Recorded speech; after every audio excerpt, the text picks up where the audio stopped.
Former New York Congresswoman Nan Hayworth, a member of the Independent Women's Forum Board of Directors, and Mo Elleithee, former communications director for the DNC and executive director at Georgetown University's Institute of Politics and Public Policy. They join me now. And Mo, I'm going to start with you. I want to also read to you this also further from Axios, where they're talking about California and Pennsylvania, and that gets you halfway there. These two states get you halfway to a Democratic House. In California, with retirements, losing state and local tax deductions, Trump approval rating, California could lose one half of GOP delegation. The new Pennsylvania redistricting map could cost ours as many as 6 seats.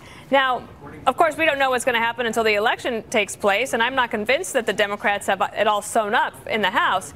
But if you're a Democrat, do you like seeing those types of that type of commentary, or does it worry you that the Democrats will think that they've got this one sewed up and they don't have to work too hard?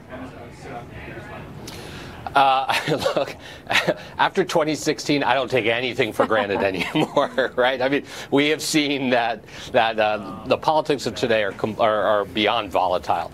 Having said that, looking at almost any traditional indicator, I'd rather be a Democrat than a Republican today when it comes to handicapping the House. It's not just states like California and Pennsylvania. If you look at all the special elections that have taken place since the 2016 election, throughout 2017 and early 2018, Democrats are outperforming their typical performance by 20-plus points. They're coming close in ruby red districts. They're winning in swing districts. There's an energy out there that, particularly in a lot of suburban districts, that Democrats, I think, are capitalizing on and need to capitalize on. Well, I'm not sure why beneath you it says steel tariffs under President George W. Bush. That's clearly a mistake, and it was just fixed. I'll tell you, magic of television, you can do that. Congresswoman, I wanted to ask you about this. I know that you are no longer in Congress, and I'm thrilled that you could be a part of the political panel.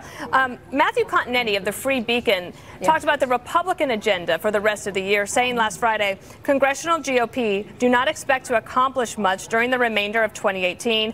We are in a legislative catch-22. The Senate is too divided to take up the bills the House passes, and the House is too conservative for the sort of mushy middle legislation that could overcome the filibuster. What do you think about that in terms of trying to get any sort of legislation passed in a midterm year when they've already had a pretty good first year for the president? Dana, having been in the House of Representatives in that majority that came in 2010, I agree completely with Matthew Continetti. The House of Representatives is a more granular representation of our electorate, and it's true that the districts have become deep red and deep blue across the country. I think Mo is right that we have a real challenge as Republicans in swing districts, and I think that the Republicans should very strongly emphasize that if we elect Democrats, even though I work with Democrats and I have many who are friends, the economic benefits that we've been seeing under President Trump and the Republicans in Congress will be eroded away very quickly. So we have to emphasize those things. I would love to see the Senate disregard, break up the filibuster, bust the filibuster so that they could actually pass some legislation. The reconciliation mechanism makes it a very narrow path, and that does make it hard or impossible to pass it in the more conservative House. So we really do have a challenge, but we have got to put women front and center. I think that's very important for suburban women. We've got to emphasize that economic message and really be consistent in our theme this year that we are the ones who are going to help people move forward. So, Mo, let me just ask a last question to you. That, I understand that the Democrats certainly seem to have a lot of things going for them this year, except that the economy is running so hot and so well. If the economy were very poor, then I could agree that the Democrats would probably take the majority. But how do you message that? I'll give you 20 seconds to respond. All right.